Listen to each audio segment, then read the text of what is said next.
The game's out in beta. It's doing pretty good, decent numbers streaming. Got, only so many players can play. It's only on PC.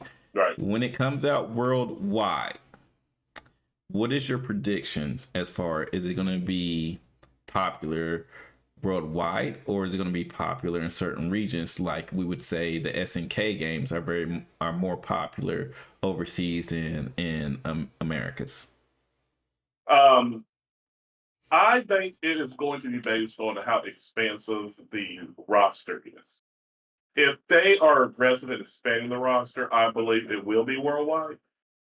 But if it is limited characters, I think it will be regional world as far as parts of the world. Probably Asia, where they are really going to dominate because I know League of Legends is really big in Asia and very popular. But if they have an aggressive roadmap where they are adding more and more characters, it could be worldwide because we see the netcode. Another thing we've not talked about, netcode is the best we've ever seen, which we I all haven't it had a would problem probably with be. any match. I basically only I've had one crash. I gotta be honest, I did, but it was not nothing. It's a baby, so it's nothing. Mm. But besides that, it is smooth as can be. Lobbies are phenomenal. I give that absolutely a 10 out of 10.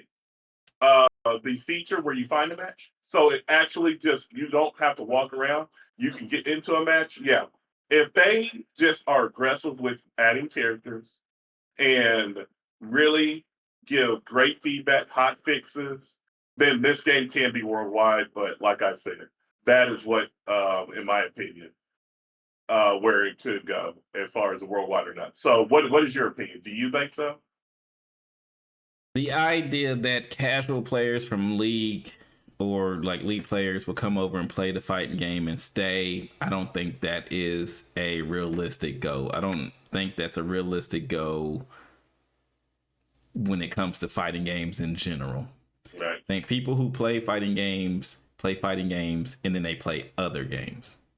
You know, the Yeah. fighting game is their main game, then they play other games. You don't really see that the opposite way. You don't see like a Call of Duty player who's also good at Street Fighter. You know, No, yeah. You know. so this to think that a league player is going to come play this game, they may try it out. They may try it out, but the gap to get good in fighting games from another game, I don't think people really know how hard that is. In a Yeah. team To get game, good, yes. yeah, to get there's no one to blame. It's just you. In a That's team true. game, we could lose. It's not my fault. It's not my fault. Yeah. I had my lane. I had my lane locked up. I Right. play jungle and I know what I'm supposed to do. That's why I play jungle, because to me it's the most like being a fighting game player. I know what I'm supposed to do. And so it's easy for me.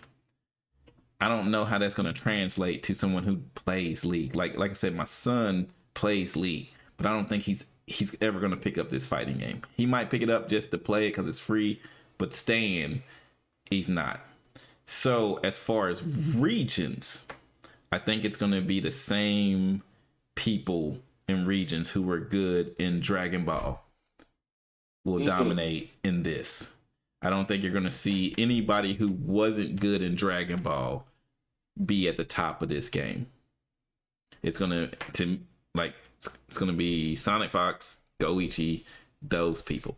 They're going to stay good in this cuz they already have the pedigree for this and they already the knowledge how you're supposed to train and how tag games work. I don't see anyone from the outside coming in and dominating this game. And that's the problem with fighting games because they are hard. When you hit a certain level, you log in and it's always sweats in fighting game.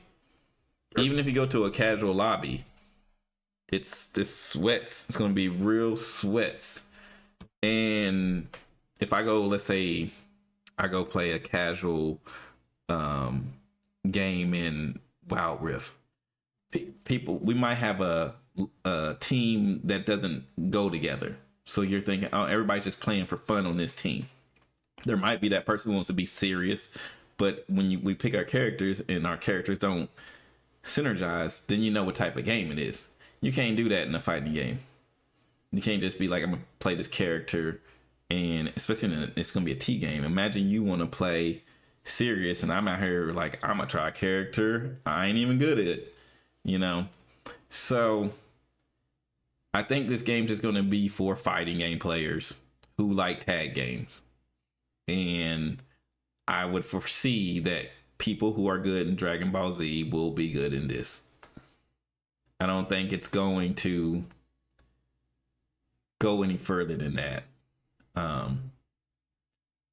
I would be very curious if there's a top level league player who's going to be good at the fighting game. I agree with you on that. Fighting games is something that takes time to learn. Like you said, you're not going to be good right off the bat. And I do agree. People who play Dragon Ball Fighters are the ones who are going to be good at this game because of the years and the dedication to training. Because there's a training regimen. This game is the ultimate labbing game, in my opinion. Yeah. You have to know situationally what you're going to do. You have to know the button, right button to push, all of that, because there is so much to watch. You have a break mechanic. You have 2 bars to watch as far as each character. You also have your super bars to watch. And that is a lot to take in. And yeah, I don't see a League of Legends player coming over and dominating or anything. They may play casually because it is free to play. Now, that is phenomenal. The free to play, somebody's going to pick it up eventually. Yeah. Because of the access it has. The casual free to play player will be in casual, occasionally go to rank. They're not going to get too high. Right. But the pros, you see it right now. The pros are dominating this game already. Yeah. You tagged me in something with Wawa hasn't lost a game in the beta at all. Yeah. so you know, just the people who were good previously are going to be good now. You might have that one new up and comer kid who'll show out. Yeah. But it happens in every fighting game. There's a new generation coming. If you look at like Street Fighter, you got Blas came from nowhere, even right. And boom, I'm second place at Capcom Cup. You know, incredible. Yeah. He got second place at EWC, right? Yes. Yeah. So out of nowhere, even if you take Punk, they was like Punk was a decent Street Fighter 4 player, but Street Fighter 5 really put him on the map. Yep. So he's a person who can transition to other fighting games, which I think a lot of fighting game players have seen that I have to be good in multiple games, right? Yep. So I can see him doing good in this game. He has the discipline to be good. Yeah, the discipline. That's something also. You have to have a certain mindset to be good at fighting games. Every day. You have to have repetition. It's a real. It's like you said. This game especially. It's going to be a labbing game. Yes.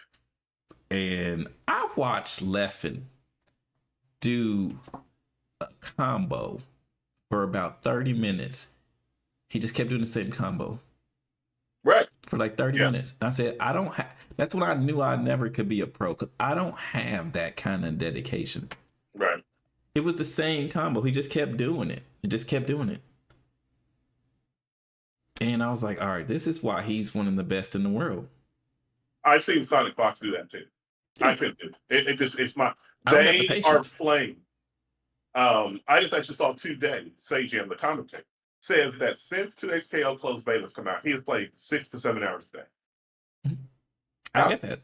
I don't have that. Yeah. I did a good 30 minutes the other day. Yeah. I said, woo. Hey, I'm right there with you. That's a lot. That's a lot. That's all the time I got. Hey, I want to give you a flash. Hey, I'm right there with you. I got no problem with that. Like, you look how hard it is for me and you to set up the podcast, because we got to get schedules together. And at some point, we're going to say to ourselves, okay, I got to get at least 30 minutes to an hour this week in this game and compete against the pros. Like, our training would have to be so like on point for that 30 minutes is going to have to be equal to with them doing 14 hours of training. Yeah. And that's real training. They're not just playing the game, by the way, people. No, they're training. They're trained. This is serious business. This is not just, hey, let's go here, talk to chat. No. I swear, I think Super Noon and Sonic Fox did like 10 hours straight matches against each other. And I was like, dude, I don't have that. I don't Don't have have that. First, I don't got a friend on that level. First of all, and then second, I ain't got that kind of time. no. But this is what they do for a living. I Yeah. think people forget they are pros. Yeah. They might not have another job. I have to win. And Yeah. This so, is how they make their living. yeah, Literally this is paying their their bills. living. Yeah. You know, So they are training for the eventual probably world tour that's coming out. We all know it'll yeah, probably be one. So you have to understand this is serious business, and this is not serious. just something that they're doing, because if you're good enough to make $1 million off of this game, you're gonna get in Mm. there for 10 hours a day, because that's life changing money. And when this game was coming out, what people were thinking, right, would come, and this will bring money to the FGC because their prize pool is going to be so big.